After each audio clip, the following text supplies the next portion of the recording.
So the Slammies are happening again, and they released all of the nominees, but they also talked about how they're going to be broadcasting the Slammies live from WWE World on April 20th, Saturday from Las Vegas, which I think is really cool and interesting because it's been a while since we've actually had that happen. Now I could have you guys, go and vote on my own thing and we could have our own awards ceremony, but like you can go and vote for the Slammies on the actual website, and then it's your choice anyway. I'll tell you here's what we're gonna do. I'm gonna tell you who I'm voting for and why. All right, so we're gonna go through all of the categories. I'll tell you the nominees, and then I'm gonna tell you who I'm voting for and why. And you'll get to see me. I actually haven't looked at the nominees, so you'll get to see me react to that in real time. They're starting off strong.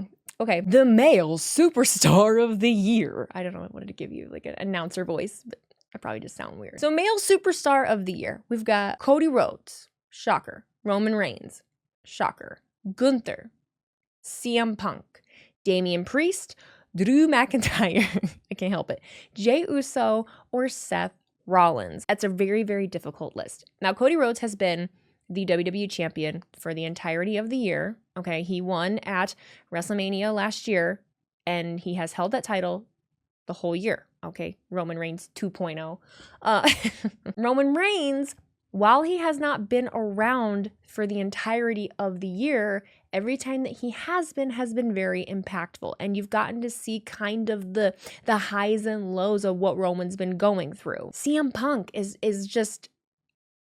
he's been around more than everybody. I don't think the man has really taken a break. You have Gunther, who has been champion. Damian Priest, Drew McIntyre, who won't shut the hell up at any given time. Jey Uso, not only winning the Intercontinental title, but the entire Yeet movement. And you have Seth Rollins, who's just a consummate professional who is just always around and putting himself in positions to be a main character. That's so hard. So who do I vote for, when it comes to that? And I don't want to be biased. I don't want to be biased at all. But as far as the most impactful, do you give it to someone that has been a champion, or do you give it to someone that is just a workhorse? I am stuck personally between Drew McIntyre. I know, Drew McIntyre and CM Punk. Drew McIntyre has not really been a champion, but even still has been involved in storylines and things that people pay attention to. As much crap as I give him, I'm having fun, okay? People try to act like I don't know what I'm talking about. They're like, you need to stop giving Drew a hard time. Bro, I'm watching the show. The line between like the entertainment part and the actuality is really hard for some people to grasp, but CM Punk and Drew McIntyre, CM Punk and Drew McIntyre. I'm gonna pick CM Punk. Maybe that's bias of me. Maybe it's not. He cuts the best promo in the company. He's had the best feuds with other people. He's had good matches, really shocking matches between his feud with Seth Rollins, his feud with Drew McIntyre, and it's hard because Drew has also had these same feuds with others, but just his wittiness, the way that the crowd's really into him, he jumped over to NXT and was doing things over there. Like, I'm going to give it to CM Punk. Female superstar of the year. Liv Morgan, Rhea Ripley, Bayley, Nia Jax, Tiffany Stratton, Chelsea Green, or Io Sky. I'm torn between two again immediately. This one's not as hard for me, but I am torn between Liv Morgan and Chelsea Green. Those are absolutely the two right off the bat that I think deserve it. And that's so hard. Oh my God, that's so hard. Because Chelsea Green, for her to be able to do everything that she's done, evolve her character, become the United States Women's Champion, and captivate people in her role, being the silly, goofy, airhead diva, that she is, and making it her own. And not only that, but they're capitalizing on her and using her in a way that she's going and doing all the promotions on the tours. She's going and doing all of the PR. But Liv Morgan has improved tremendously as well, and so that makes it difficult. But I'm gonna Chelsea Green, and maybe that's bias of me also, but Chelsea Green. Holy moly, I'm just looking at how many there are here. Most memorable entrants. Now, am I actually even gonna remember all of these? Cody Rhodes at WrestleMania. Jey Uso on Raw on the Netflix debut with Travis Scott. Sorry, a cigarette. Okay, sorry. Roman Reigns at WrestleMania, The Rock at WrestleMania, Bayley at WrestleMania, Randy Orton at WWE Bash in Berlin, Seth Rollins at WrestleMania with the Philadelphia Mummers, Sami Zayn in Montreal with Jey Uso, Sami Zayn at WrestleMania with Kevin Owens and Chad Gable, Logan Paul at SummerSlam with MGK. Oh, I saw that one live. Dominic Mysterio at WWE Bad Blood with Liv Morgan in the Lowrider, or Drew McIntyre at Clash at the Castle. Oh man. It's only because it's the most the most recent, but like Jey Uso on Raw with Travis Scott. The Yeet movement, bro. I have to say Cody Rhodes at WrestleMania. I'm gonna say Cody Rhodes at WrestleMania just because it was before he won the title. You could feel that energy in the air. Everyone was really rooting for Cody. It was the Cody crybabies. It was the We Want Cody movement. You gotta remember that time period and just the energy of that entrance. So definitely for me, I will pick Cody Rhodes at WrestleMania. The OMG moment of the year. Cody Rhodes versus Roman Reigns match finish at WrestleMania. Dominic Mysterio turning on Rhea Ripley with Liv Morgan at SummerSlam. Kevin Owens turning on Randy Orton and Cody Rhodes in October. New Day turning on Big E on Raw. Oh, these are already hard.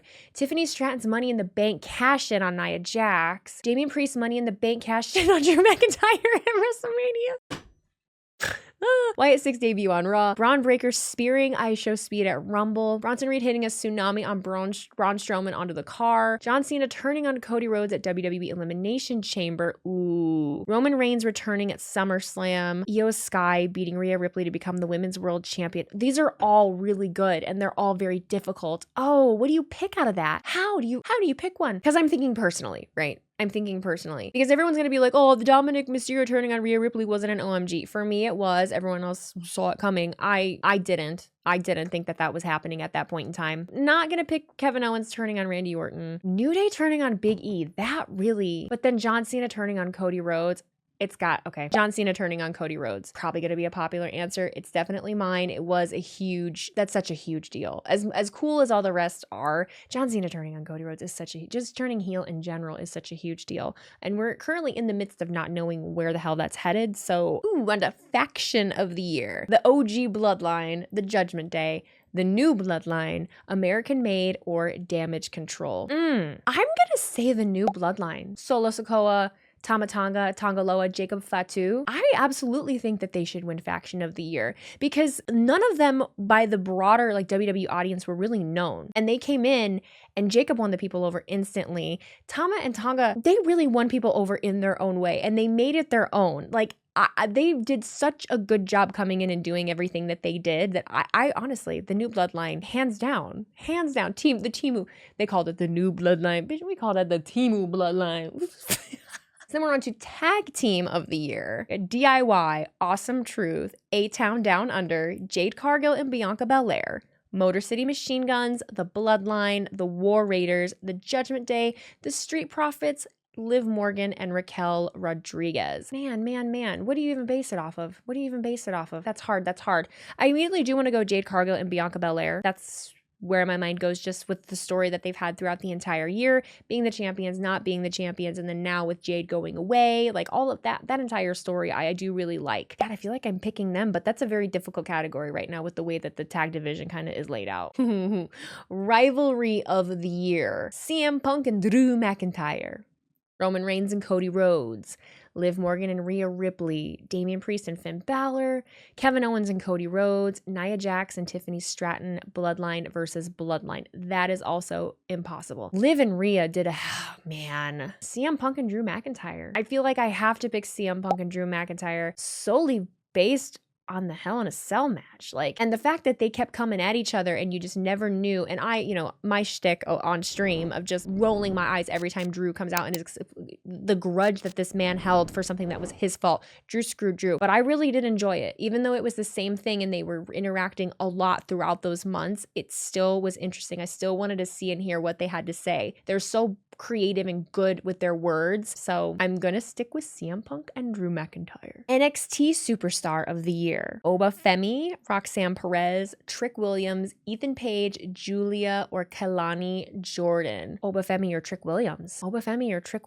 And I gotta think more. The problem is you gotta think more towards last year too. Because I wanna say Oba. I'm gonna say Oba Femi. Just for the length of reign, the different feuds that he's had, and then where he is now. He's just such a presence.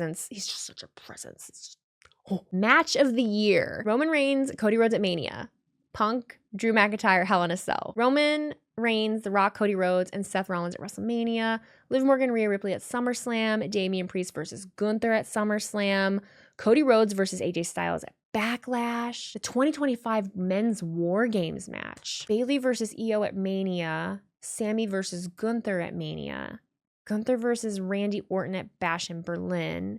Seth Rollins, CM Punk on the Raw Netflix premiere. CM Punk, Drew McIntyre, Hell in a Cell match. As good as many of those are, I go right to CM Punk, Drew McIntyre. It's my favorite match in the last few years. So easy peasy, lemon squeezy. The WTF moment of the year. R-Truth calls Triple H Ciampa. Kevin Owens car interviews. Chelsea Green goes into the dumpster. Dominic Mysterio in the shark cage. I show speed with Logan Paul at Mania. LA Knight in Logan Paul's pool. R-Truth wrestles with John Cena. Rabid noises from Tamatanga. Jacob Fatu, I love you solo. Or the Wyatt 6 debut. But it's a WTF moment. Rabid noises from Tamatanga. That's what we're going with. And I think other people will also jump on board with that. I hope he wins. Wait, social star of the year. There's only 2 people to choose from, Chelsea Green or Drew McIntyre. Chelsea Green. Breakout star of the year. Braun Breaker, Lyra Valkyria, Penta, Obafemi, Julia, Tiffany Stratton, Jacob Fatu, Chelsea Green, or Stephanie Vecker.